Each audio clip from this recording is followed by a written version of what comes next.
You stand at the precipice, suspended between realms. A choice awaits you, traveler. Who are you? I am but a whisper of the past, a guardian of these ethereal crossroads. Your predicament is of your own making. You've tethered yourself to this realm, torn between life and death. I can't forgive myself. My mistakes, the pain I caused. I thought this was the only way to atone. Regret can be a relentless jailer. But dwelling in this limbo won't absolve you. Your sister remains imperiled, abducted by the Demon King himself. My sister? No. I swore to protect her. She's a prisoner in the land of the living, and her fate hinges on your decision. Will you release your grip on the past and face the challenges ahead? Or will you linger in this numbing twilight, forever haunted by your misdeeds?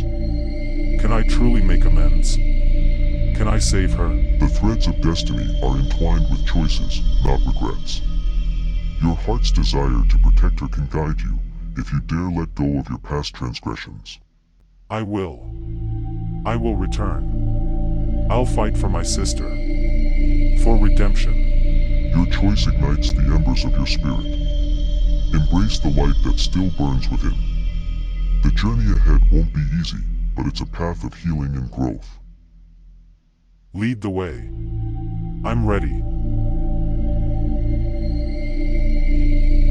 Then step forth, traveler. Embrace the challenges and rekindle your purpose. The realm of the living awaits your return.